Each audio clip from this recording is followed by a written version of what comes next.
It's only you, Lord, that we exalt, because you are our God, our Lord. Pagi ini kami mau siapkan hati kami untuk mendengar firman Tuhan. This morning we will prepare our heart to listen to your word. Tuhan tolong kami supaya kami dapat mengerti apa yang kami dengar. You help us so we can understand what we're hearing, Lord. Dan supaya kami dapat bertumbuh di dalam kebenaran akan Tuhan. And also so we can grow in the truth of your word. Segala sesuatu yang mau mengganggu konsentrasi kami tolak di dalam nama Yesus. Everything that want to take apart our concentration, we rebuke it in Jesus' name. Roh Kudus sepenuhnya tolong kami. The Holy Spirit fully help us. Pakai hamba, urapi hamba dengan kuasa-Mu. Use me, anoint me with your power. Biarlah Roh-Mu yang kudus berbicara di dalam dan melalui hamba. Let your Holy Spirit work inside and through me, Lord. Sehingga setiap kata, setiap kalimat yang keluar sesuai dengan kehendak-Mu. So every word, everything that comes out from my mouth is according to your will. Berfirmanlah Tuhan, kami siap mendengar. Speak your word, oh Father God, we are ready to hear. Amin. Amen. Amin. Oke, silakan duduk. Please Ya, be sama yang kita ketahui pada bulan ini itu adalah dalam judul atau tema Knowing God Doing Great Thing. Jadi temanya bulan ini, the theme for this month is mengenal Tuhan melakukan perkara yang besar. Nah, kita akan membuka Alkitab kita dari Daniel 11 ayat 32. We'll open our Bible from Daniel chapter 11 verse 32. Ya, saya akan bacakan. Dan orang-orang yang berlaku fasik terhadap perjanjian akan dibujuknya sampai murtad dengan kata-kata licin, tetapi umat yang mengenal Allah akan tetap kuat dan akan bertindak. Saya baca, I'm reading in ET, New English Translation. Daniel 11 chapter 32. Then with smooth words he will defile those who have rejected the covenant, but the people who are loyal to their God will act valiantly. Ya, jadi dalam perikop pembacaan kita pada pagi ini adalah mengenai nubuatan Daniel akan peristiwa yang akan terjadi di depan. So this is the prophecy of Daniel about what will happen in the future. Dan peristiwa ini sudah terjadi dan ada beberapa yang belum terjadi. Some of this event already started, or also some still unfolding. Nah, kita melihat di sini bahwa di dalam ayat 29 di bagian pertama, pada waktu yang ditetapkan. We can see at verse 29 chapter 8 at an appointed time. Jadi ini menunjukkan bahwa Allah yang dahsyat, Allah yang melakukan perkara-perkara yang besar, Dia mengendalikan waktu dan sejarah. So we understand here that the Lord that are amazing, the Lord that are so great, He controls the time and the history. Allah yang kita kenal di dalam Tuhan Yesus itu adalah Allah pencipta alam semesta. Dia adalah Alfa dan Omega. The Lord that we know in Jesus' name, He is the creator of heaven and earth. He is the Alpha and the Omega. Sebelum segala sesuatu ada, Dia sudah ada. Before everything was there, He was there. Dan segala sesuatu ada oleh karena Dia. And everything was there because of Him. Jadi kita melihat di sini nubuatan ini itu adalah bagaimana apa yang akan terjadi nanti. So we see that this prophecy is what will happen in the future. Dan dalam sejarah bangsa Israel, mereka 70 tahun ada di Babel dalam pembuangan. And in the histories of the Israelites, they are in Babel in the exile. Dan ini adalah nubuatan bagaimana apa yang terjadi nantinya. And this is the prophecy what will happen in the future. Nah, dalam sejarah bangsa Yahudi kita melihat setelah mereka keluar dari pembuangan, In the history of the Jews, after they go out from the exile, dan kemudian ada masa di mana perjanjian lama dan kemudian masuk ke dalam perjanjian baru, itu ada 400 masa diam. and also from the Old Testament into entering the New Testament, there are 400 time season of silence. Dan di situ tidak ada nabi-nabi yang berbicara. And there's no prophet that are speaking in that moment. Dan ada banyak peristiwa-peristiwa yang terjadi. And there are so many events unfolding. Dan kita akan melihat nantinya di dalam ayat ini. Tetapi sebelum itu kita lihat di dalam ayat ini ada dua kategori atau golongan orang. And we can see from this verse there are two types of people yang keluar dari pembuangan ini. that are going out from the exile. Yang pertama orang-orang yang berlaku fasik terhadap perjanjian. The first one is the people that are defiling the covenant. Yang kemudian dibujuk sampai murtad dengan kata-kata licin. And they are also being corrupt by flatteries. Dan yang kedua itu adalah orang yang mengenal Allah akan tetap kuat dan bertindak.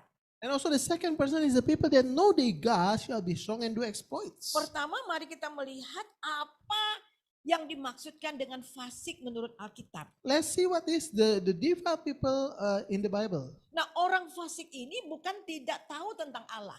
This kind of people, it doesn't mean that they didn't know about God. Bukan tidak tahu akan kebenaran dan keadilan. It doesn't mean that they didn't know about the truth, about the just. Akan tetapi mereka tidak melakukannya dan mereka mengabaikannya. Itulah orang fasik. But they are not doing it and they are leaving it behind. Mungkin mereka these ada di people. gereja di tengah-tengah kita. Maybe they are in the church in the midst of us. Mereka tahu kebenaran, mereka tahu akan Tuhan, tetapi mereka bukan pelaku firman. They know the truth, they know about God, but they are not the doers of the word of God. Dan mereka juga adalah orang yang berdosa namun tidak mengakui kesalahan dan dosanya. And they are also the people that are sinning, but they didn't confess their sin to God.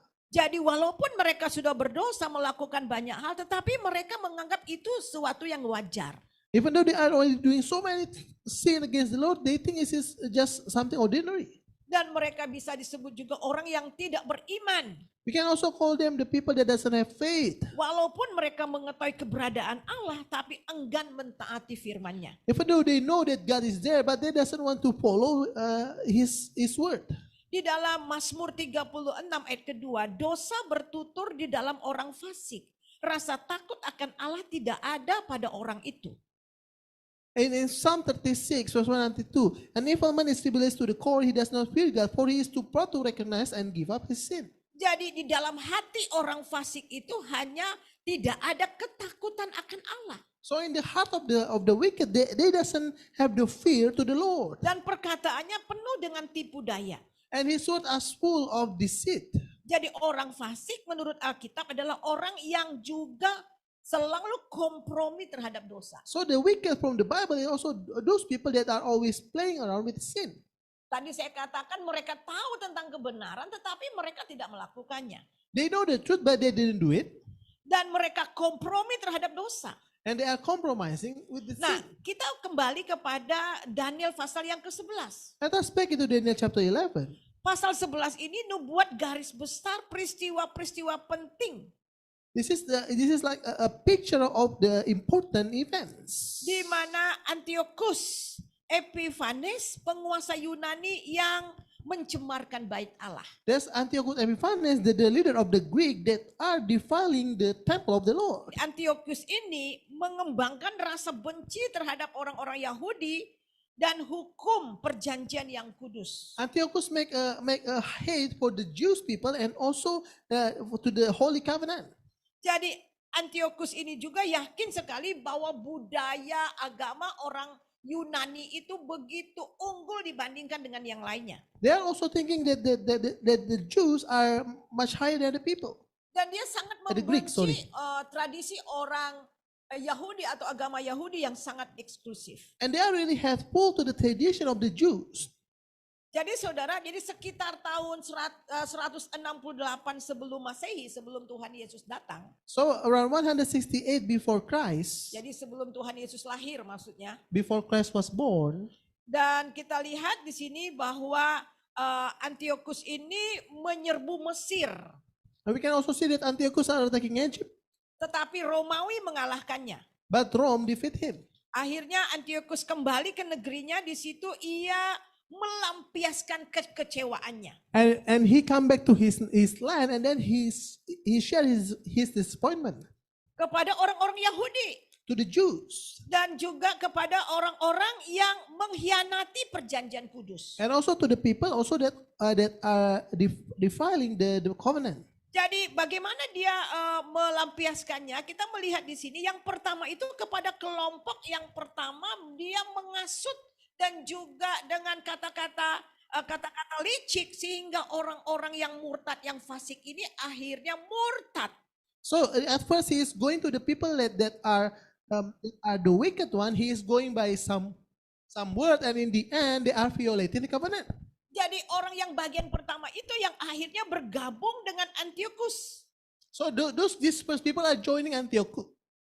Dan apa yang dilakukan orang-orang murtad ini mengajak Antiochus untuk memasuki budaya Yunani ke agama atau ke agama Yahudi. And Antiochus also bring these people to put the Greek culture into the Jews. Jadi orang-orang Yahudi yang murtad ini kemudian bersama-sama dengan Antiochus ini kemudian mereka mulai menyusup ke bait Allah.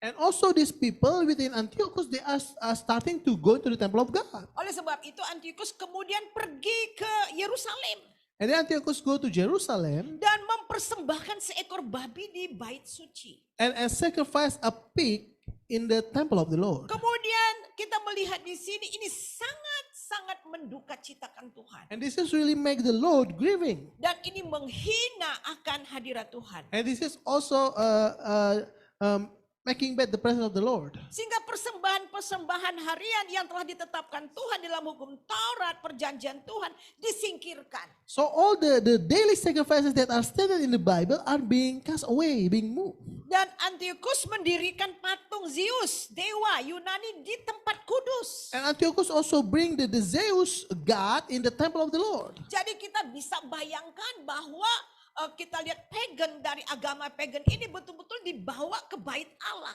So we can see from this paganism are being brought into the temple of the Lord. Dan banyak orang yang menyembah patung ini. And many people are worshiping this statue. Nah, ini adalah masa yang sangat sulit sekali. This is the really hard time. Ada sebagian orang yang bagian kelompok yang kedua itu adalah orang yang mengenal Allah. But we still can see there are still some people that knowing their God. Mereka tidak ikut-ikutan dengan yang kelompok yang pertama. They didn't follow up with the people in the first group. Mereka tidak kompromi. They are not compromising Dan themselves. mereka tetap berdiri teguh dengan iman dan perjanjian dengan Tuhan. And they are still standing firm with the covenant with the Sehingga Lord. iman mereka menjadi kuat. So their faith becoming strong. Dan kemudian kita melihat di sini bahwa mengenal Tuhan dengan benar, mereka tidak terkontaminasi. And also they are knowing their God rightly, they are not contaminated. Dengan apa dan walaupun saat itu mereka mengalami penganiayaan. Even though at that time they are receiving suffering, Jadi walaupun persecution. mereka dianiaya pada saat itu dan kemudian bait Allah sudah menjadi begitu kotor dan najis ya karena memasuki menyembah budaya-budaya agama pagan masuk ke dalam bait Allah dan sebagian orang yang sungguh-sungguh mengenal Allah ini begitu menderita. Even though they are being persecuted and also the paganism is already entering the temple of the Lord and many of the people are really suffering, Dan mereka tetap setia they are still keep faithful. dan mereka betul-betul mempertahankan iman mereka. And they are really stand firm on their faith.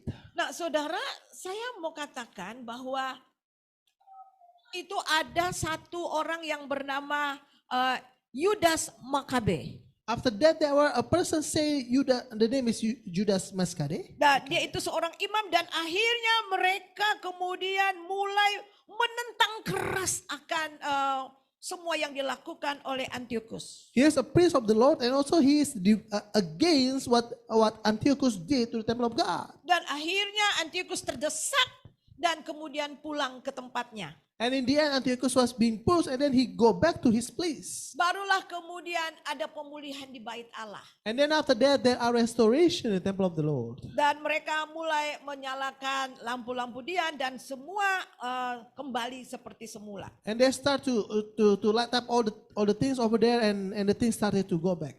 Nah saudara, kemudian kita melihat lagi nubuat yang lain lagi. Kita lihat setelah Yunani kemudian Romawi. We can see the next prophecy after the Greek, they are the Rome. Dan kita lihat pada waktu zaman Romawi ketika Tuhan Yesus hadir dan setelah Tuhan Yesus naik ke surga, gereja yang mula-mula juga mengalami penganiayaan yang besar. In the Rome period when Lord Jesus was there and after Lord Jesus was departed, the early church also received suffering.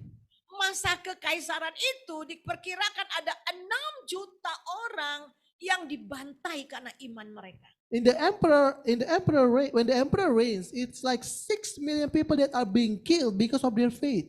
Ada yang dilempar di goa singa, jadi pertandingan dicabik-cabik badan mereka. There are some people that are being thrown into the lion's den and then the lions tear them up.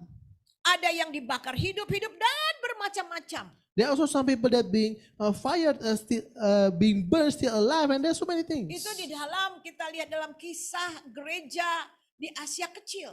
And we can see that in the history of the churches in the Asia. Nah, Rasul Yohanes pernah digoreng tetapi nggak mati. And Apostle John also being fried, but he's not dead. Nah, saudara, ini adalah orang-orang yang mengenal Tuhan, mereka tahu siapa yang mereka sembah. And this is the people that are knowing God, and they know who they worship. Mereka mengikut Tuhan bukan hanya sekedar ketika mereka senang. They are not following God only when they are happy. Kita melihat orang yang mengenal Allah itu adalah orang-orang yang telah mengalami Tuhan. Those that are knowing God are those that are already experiencing God. Dia mengenal siapa yang mereka sembah. They know who they worship. Jadi dan mereka tahu apa yang mereka percayai. And they also know what they are believing on. Nah, kata mengenal di dalam bahasa Yunani itu ada dua. The word knowing in Greek there are two things. Yang two meaning. pertama itu adalah aido. The first word is idol. Aido itu adalah mengenal oleh karena tahu, ya istilahnya tahu karena dengar apa kata orang atau dari pengetahuan. So idol means that you know something, maybe just know from other people saying or from your knowledge. Mungkin sebagian itu adalah termasuk orang yang kelompok pertama. There are some people that are like that in the first people. Jadi mereka tahu tentang Tuhan, mereka tahu tentang sejarah, tetapi mereka tidak alami. So they are knowing about God, they are knowing about the history, but they are not Mereka nurturing bukanlah it. pelakunya. They didn't find the person in it. Contohnya orang Kristen juga ya saya tahu Tuhan Yesus mati dan kemudian bangkit pada hari yang ketiga. For example, Christians also know that the Lord Jesus is passing away and then rise up on the third day. Ya, saya percaya, saya tahu bahwa Tuhan Yesus lahir di Bethlehem. I know that Lord Jesus was born in Bethlehem. Secara pengetahuan mereka tahu semua. From their knowledge, they know all of it. Tetapi tidak betul mengenal Yesus sebagai pribadi. But not really knowing Jesus personally. Hanya pengetahuan. Only just a knowledge. Tetapi yang kedua, mengenal yang kedua itu adalah kata yang dipakai ginosko. But the word knowing, the second word is ginosko. Jadi bukan apa yang didengar atau yang dari pengetahuan. But so it's not what from hearing from other people or from your knowledge. Tapi di sini adalah mengenal itu karena mengenal secara pribadi, memiliki hubungan yang intim dengan Tuhan. But knowing personally because you already have a personal relationship, intimacy with God. Jadi saya tahu presiden tetapi saya tidak mengenal dia. So I know the president but I didn't know him personally. Saya nggak tahu kebiasaan-kebiasaannya hari-hari, saya nggak tahu. I didn't know his habit day by day. Saya kenal Ibu Basaria karena saya bergaul dengan Ibu Basaria. I know personally Ibu Basaria because I have relationship with her. Begitu juga dengan Ibu Pasu saya kenal. And also with Ibu Paso I know her. Jadi karena dalam bergaul ini saya sudah tahu kalau dia lagi marah, lagi stres, lagi ini ya saya nggak tersinggung. Because when we have the relationship when he is angry or things I know. Dan begitu juga sebaliknya. And it's also the same. Karena dia kenal saya. Because they also know me. Coba kalau orang luar. Let's say people from outside. Dia hanya tahu sekedar apa yang kata orang, ya kan?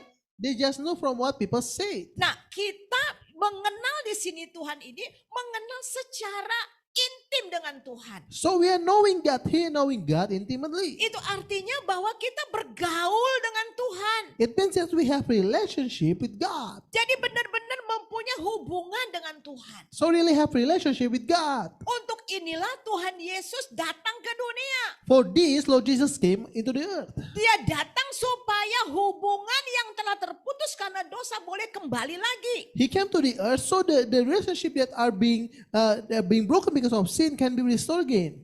Nah, mari kita melihat di dalam Matius pasal 16 ayat 13 dan 16. Let us see in Matthew chapter 16.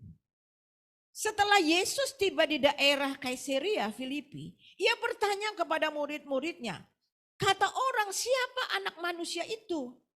Jawab mereka, ada yang mengatakan Yohanes Pembaptis, ada yang mengatakan Elia, ada yang pula yang mengatakan Yeremia, atau salah seorang dari para nabi. Lalu Yesus bertanya kepada mereka, tetapi apa katamu, siapakah aku ini? Maka jawab Simon Petrus, engkau adalah Mesias, anak Allah yang hidup. Kata Yesus kepadanya, berbahagialah engkau Simon bin Yunus, sebab bukan manusia yang mengatakan kepadamu, melainkan Bapa yang di surga. Matthew chapter 16 verse 13 to 17 and NLT. When Jesus came to the region of Caesarea Philippi, he asked his disciples, who do people say that the Son of Man is? Well, they replied, some say John the Baptist, some say Elijah, and some say Jeremiah or one of the other prophets. Then he asked them, but who do you say I am? Simon Peter answered, you are the Messiah, the Son of the living God.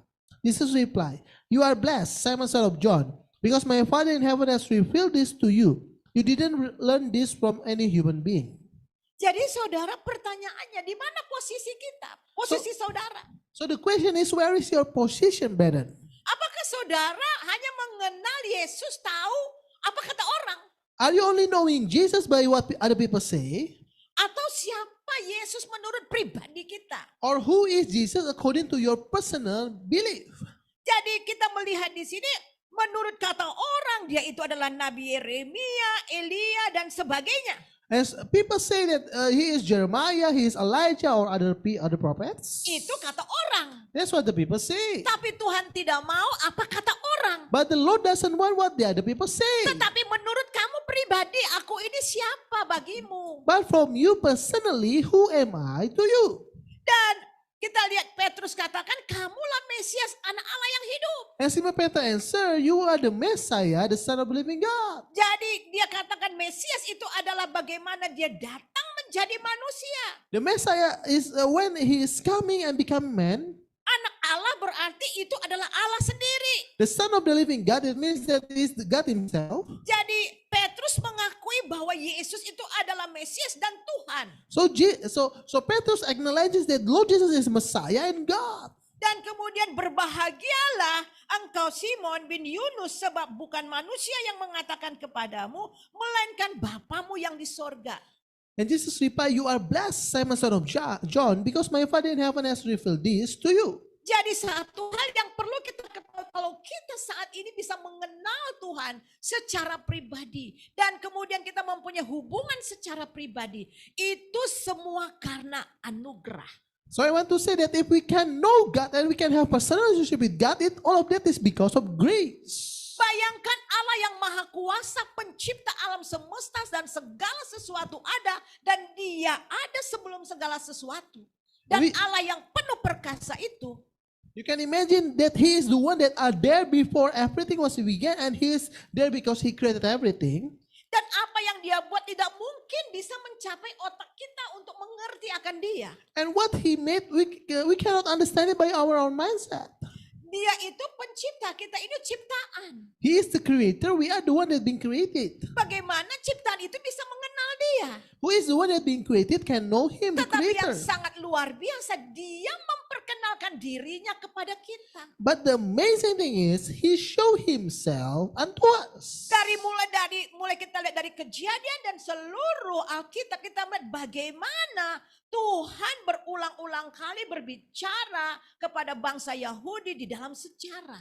And we can see from the Genesis until on, we can see that how the Lord speak to the Jews in the history of the Bible. Dia membuka dirinya, disclosure. Dia membuka dirinya untuk dimengerti, untuk dilihat oleh orang. He is opening himself to be seen, to be known by other people. Ini yang sangat luar biasa. This is the amazing thing. Allah kita itu adalah yang transenden.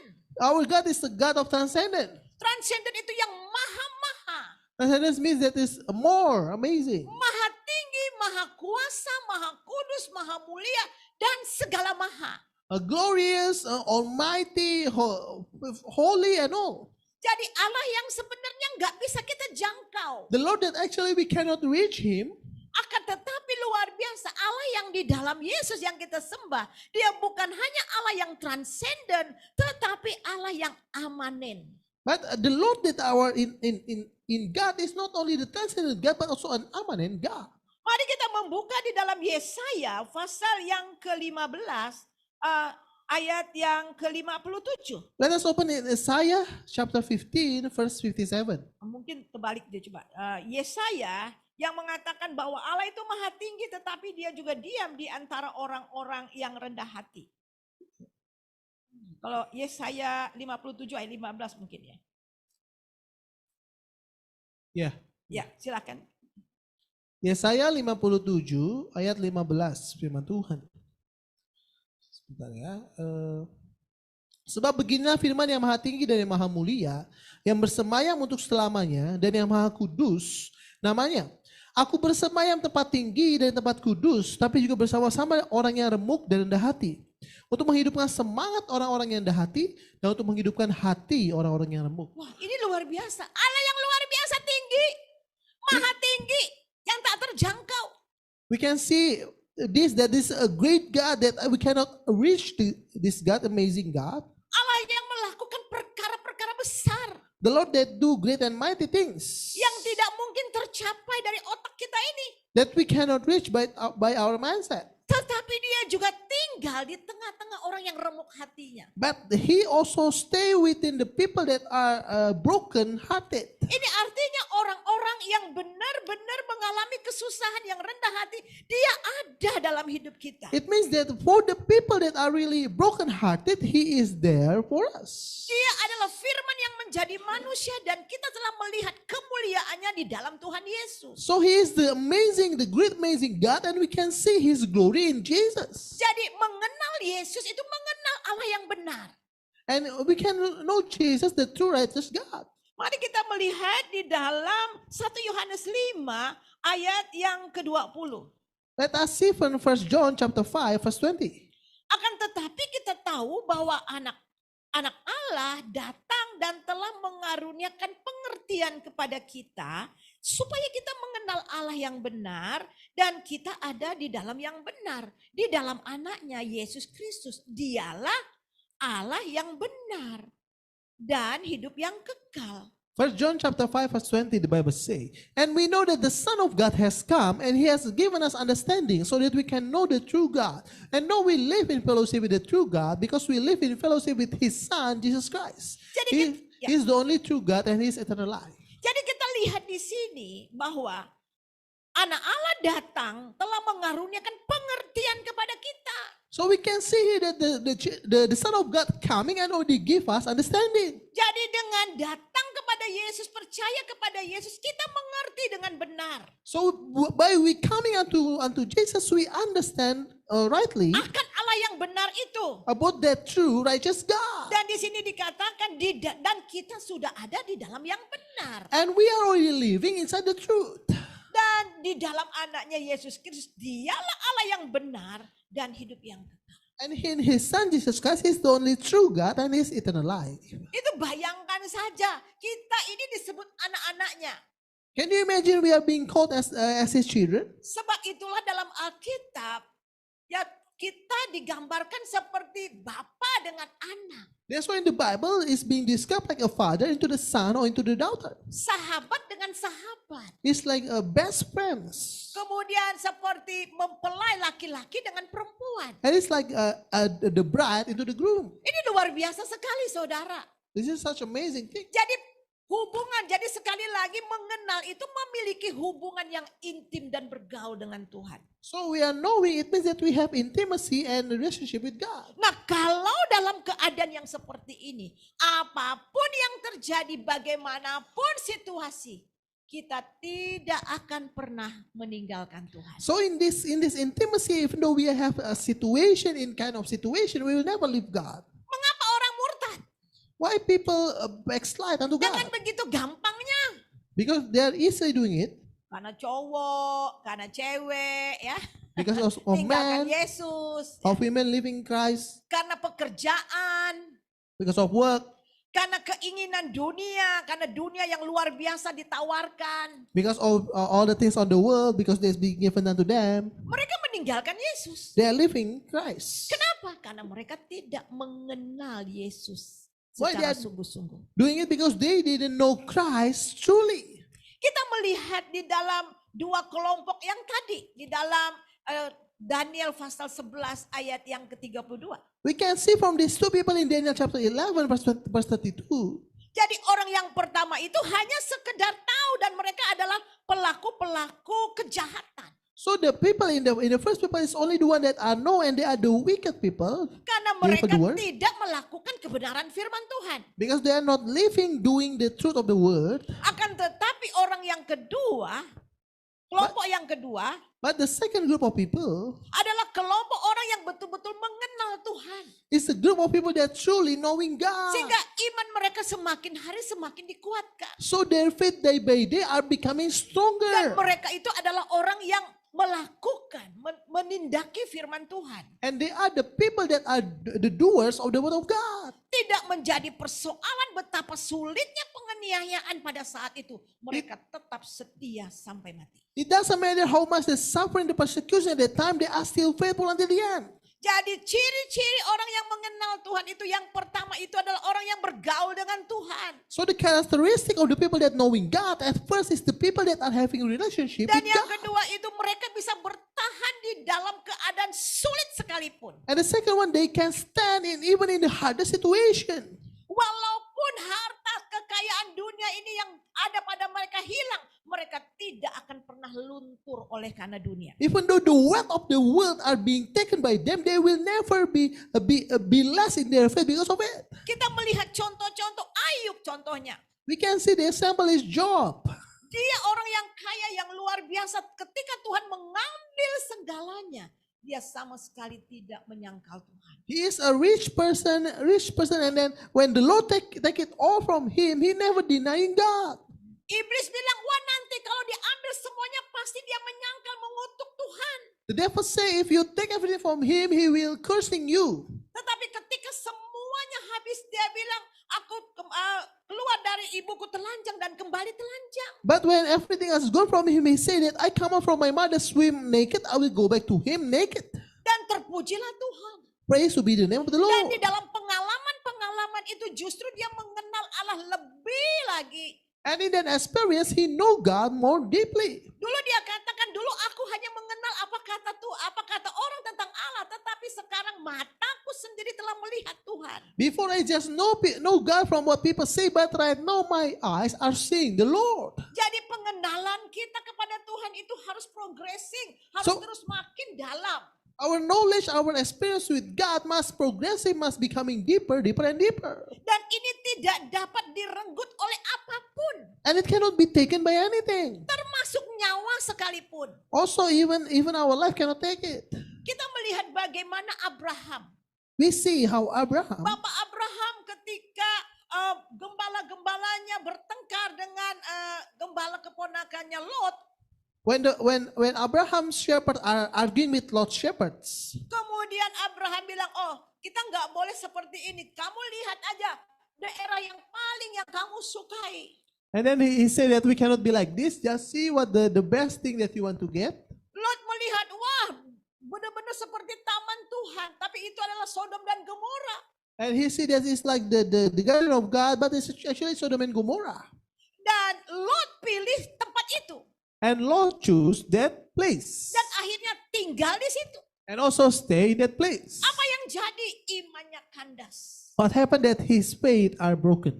Dan kemudian istri dan anak-anaknya betul-betul binasa. And the wife and the children are perished.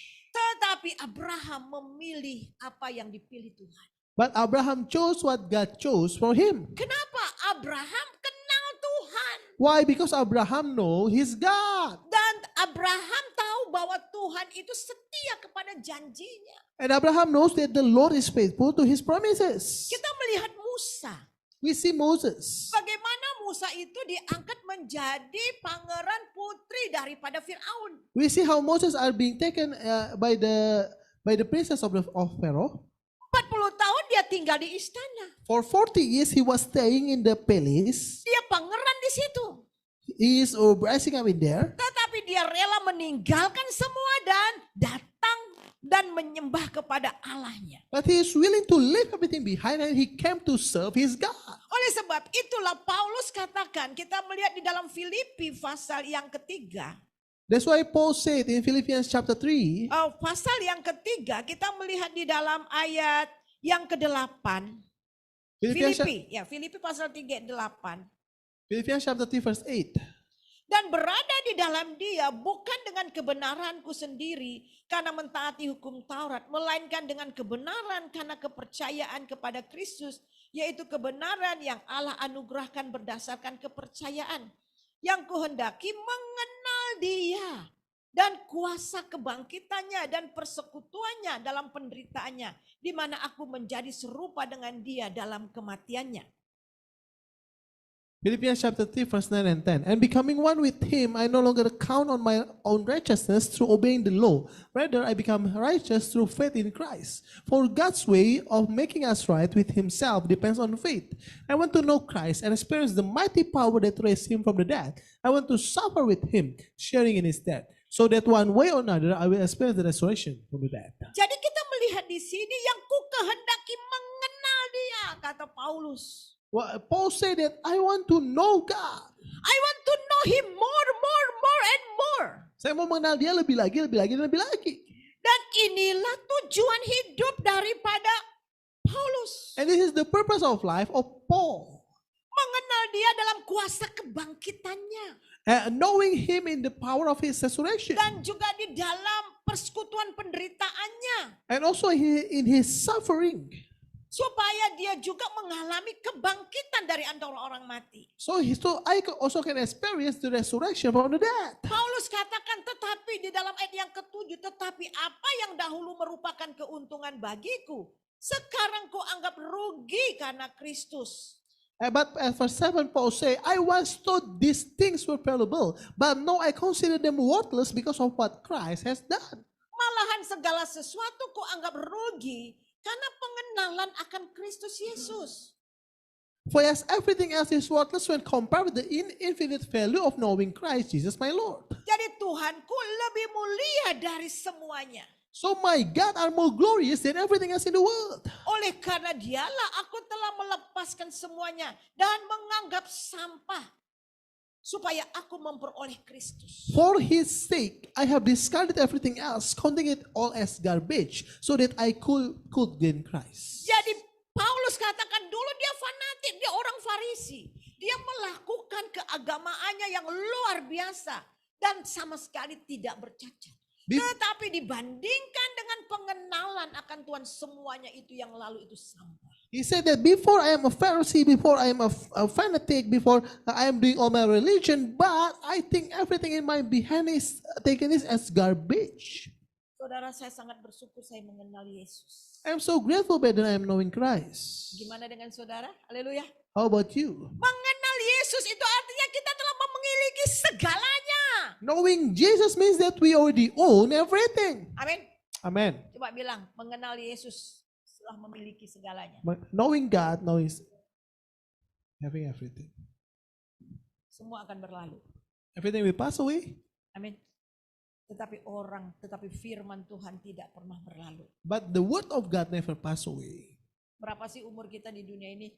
How long we will live in this world? Umur saya udah 60 lebih, nggak tahu sampai kapan. I am already 60 plus, I don't know until when. Ya kan? Paling Tuhan bilang 70 kan?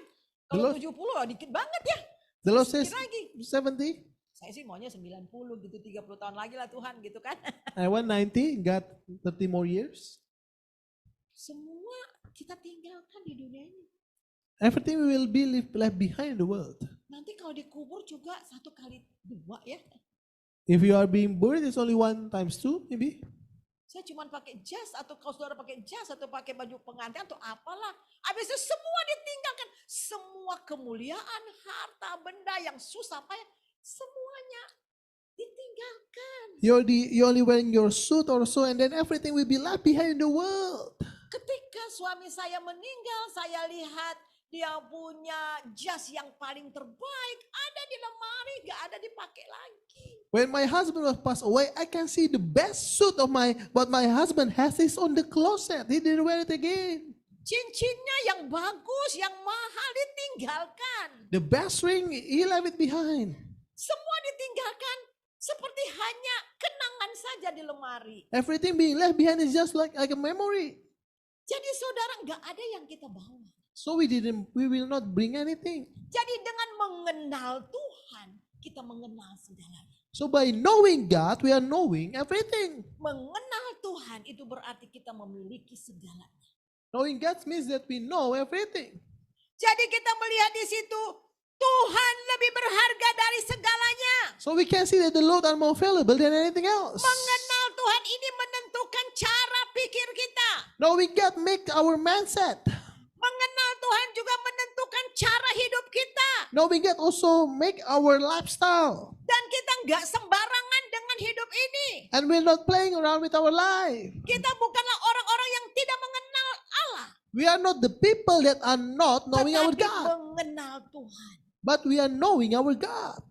Dan yang terakhir, semakin kita mengenal Dia, And- semakin kita menjadi serupa dengan Dia. And the last point, more we knowing God, we are becoming more like Him. Semakin kita betul-betul meluangkan waktu kita dengan Dia, semakin kita serupa dengan Dia. The more we spend our time with Him, the more we are knowing Him, be like Him. Kita melihat itu di dalam, kita lihat di dalam 2 Korintus. We can, Mari kita lihat dalam 2 Korintus pasal yang ketiga. we can see in 2 Corinthians chapter 3, 2 Corinthians chapter 3 verse 18. ayat ke-18. Ya, coba kita lihat.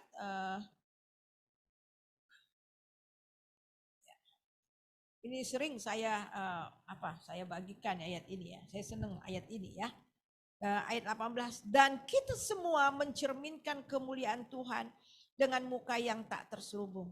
Dan karena kemuliaan itu datangnya dari Tuhan yang adalah Roh, maka kita diubah menjadi serupa dengan gambarnya dalam kemuliaan semakin besar. So all of us who have had the veil removed can see and reflect the glory of the Lord. And the Lord who is the Spirit make us more and more like Him as we are changed into His glorious image. Jadi saudara, kita melihat di sini bahwa kita yang bergaul, yang ada di dalam Dia, kita akan diubah dalam kemuliaan yang semakin besar. So we can see that we are close to Him, we will be changed into a greater glory. Kita akan dibawa dari kemuliaan kepada kemuliaan. We'll be brought from glory unto glory. Kita akan melihat kasih karunia demi kasih karunia Tuhan. We will see grace upon the grace of the Lord. Ketika kita mengenal Dia, Tuhan semakin menyingkapkan siapa Dia. When we know God more, He will open up Himself more unto us. Dia mau supaya kita mengenal Dia lebih dan lebih lagi. He want us to know Him more and more. Dan dengan mengenal Tuhan inilah kita dapat bertahan di dalam segala hal. And by knowing God, we can stand firm in everything. Sama seperti kita melihat rumah yang dibangun di atas batu. It seems like we see the house that are being built upon a rock. Apapun yang akan terjadi, kita tetap berdiri teguh. Whatever happen, we will stand firm. Nubuat Daniel akan digenapi. The prophecy of Daniel will happen. Akan ada masa-masa sulit. There will be hard times. Akan ada banyak orang murtad. There will be many people backslide. Tapi sekali lagi, orang yang mengenal Tuhan, apapun yang terjadi, kita akan tetap setia sampai mati. But the people that know their God, whatever happens, we will be faithful until the end. Oleh sebab itu saudara, di dalam kita mengisi kehidupan kita bersama dengan Tuhan, mari kita terus bergaul dengan Dia dan firman-Nya. That's why when we are making our life with Christ, we are having a personal relationship close with Him Dan menjadi pelaku firman. and becoming the doers of the word. Paulus katakan, aku melupakan apa yang di belakangku. Paul said that I remove everything in my back Dan mengarahkan ke depan. and putting in front Dan berlari-lari menuju panggilan surgawi. and running into the heavens calling. Kita tidak tahu kapan Tuhan mau panggil kita. We will not know when the Lord will call us, Tetapi selama kita masih hidup, but as long as we live, kita harus mempunyai satu kerinduan yang amat sangat. we need to have a great desire Tuhan, aku ingin mengenal Engkau lebih lagi. that I want to know you more, Lebih lagi. know you more. Sehingga Kristus betul-betul nampak dalam hidup. So Christ will show in our life. Inilah yang membuat kita bertahan sampai akhir. This is what we make stand firm until the end. Doesn't matter how hard we face. Tidak peduli seberapapun beratnya kita, perjalanan itu. Dan tidak peduli penganiayaan apa yang akan kita hadapi ke depan. And doesn't care what's persecution that we will face in front. Tapi karena kita mengenal Dia, kita akan tetap berdiri teguh sampai akhir. But because of we know God, we will stand firm until the end. Mari kita satu dalam doa. Let us unite in prayer. Terima kasih Tuhan Thank you, Father God, untuk firman-Mu. for your word. Bagaimana orang-orang yang mengenal Tuhan tetap bertahan sampai akhir. How the people that are knowing God still stand firm until the end. Sejarah boleh berulang. The history may be repeated again. Penganiayaan bisa berulang. The persecution can happen again.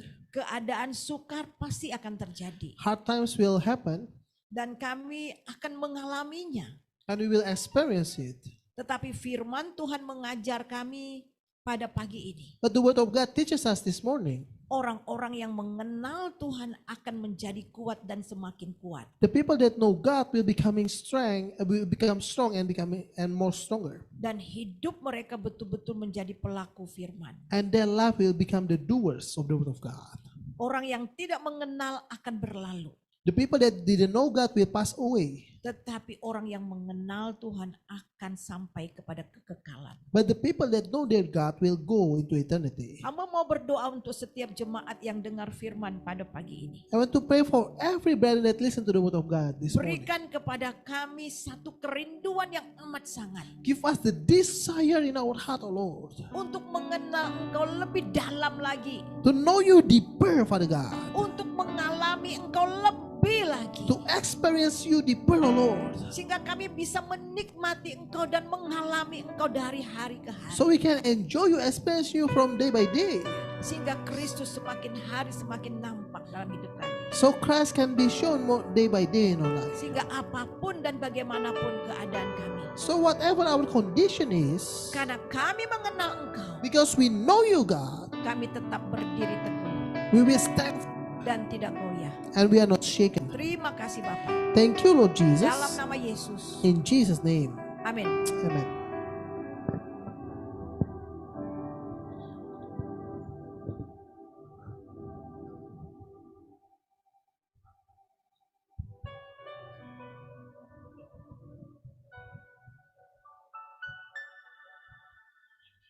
Kita akan memberikan persembahan kita. We'll give our offering. Sambil memberikan persembahan, kita dengarkan pengumuman. Saya undang Ibu Basaria untuk berdoa persembahan.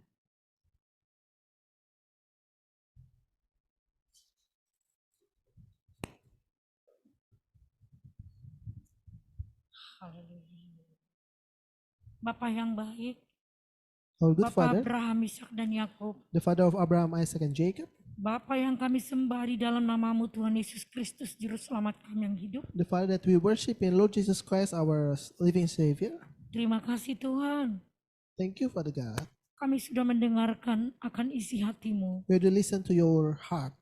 Biarlah isi hatimu itu menjadi rema di dalam hidup kami Bapa. Let your heart becoming rema in our life, Lord. Jadikanlah kami menjadi pelaku akan firman-Mu. Make us the doers of your word, Father God. Kuduskan setiap kami ya Tuhan. Sanctify every one of us.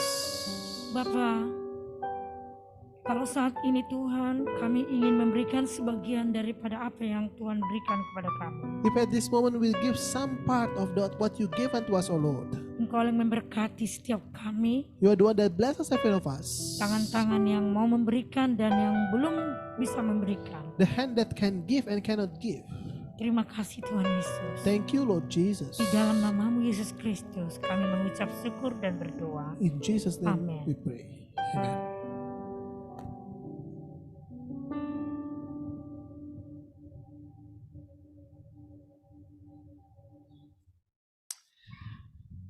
Shalom semuanya. Selamat hari Minggu.